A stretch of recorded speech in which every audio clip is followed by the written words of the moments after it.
So have you ever heard a teaching that didn't sit right with you? What was it?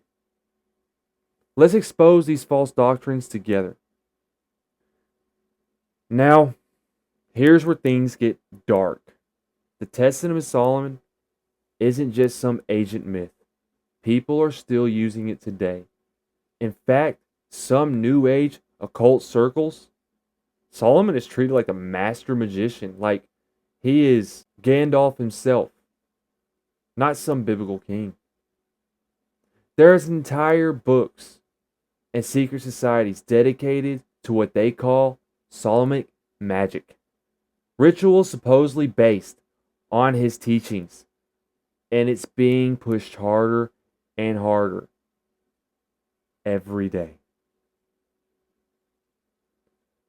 Examples are certain magic groups still practice rituals based on this book. Even mainstream entertainment pushes Solomon as a sorcerer instead of a man of God. We got TV shows, books, video games that promote the idea that Solomon was a master of an occult. I mean, what's happening? The enemy is trying to take everything we knew and rewrite history and make people think that biblical figures were something not real. He's trying to chalk up the Bible with mythology. He created his own little history, turned it all up into a lie, calling it mythology after it was all true, just so he could sell off the Bible under the same light. If there's one thing Satan loves to do, it's to hide knowledge. The idea that the Bible isn't enough, that you need a secret book to understand the truth, it's literally the same lie that he told Eve in the garden. Did God really say? Genesis 3:5.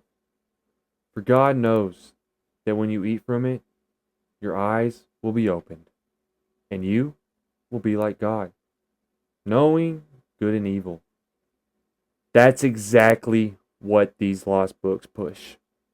The idea that God is hiding something from you, that you need to look outside of His Word to find truth. But let me tell you right now, God doesn't hide His truth. He reveals it. Only the devil has something to hide.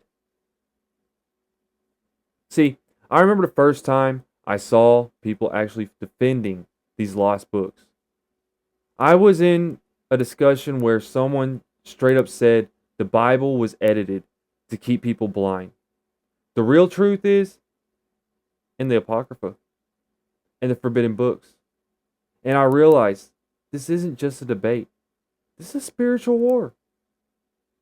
That's when I knew I had to dig even deeper to understand these ideas, how the enemy is still using them to pull people away from the gospel.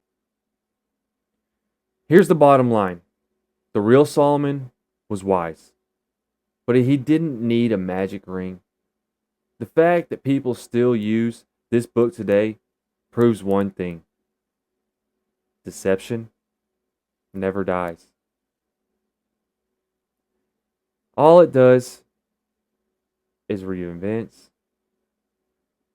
repackages, rewraps, redistorts. None of it is new. So stay sharp. Final question. Do you think deception is worse today than it was in Solomon's time? Let's discuss it. And that's it for today's episode.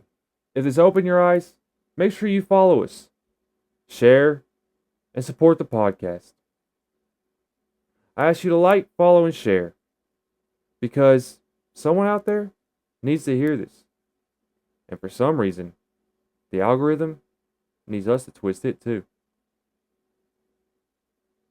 Let's keep seeking truth together. And until next time, stay curious, stay engaged, and as always, stay truthful.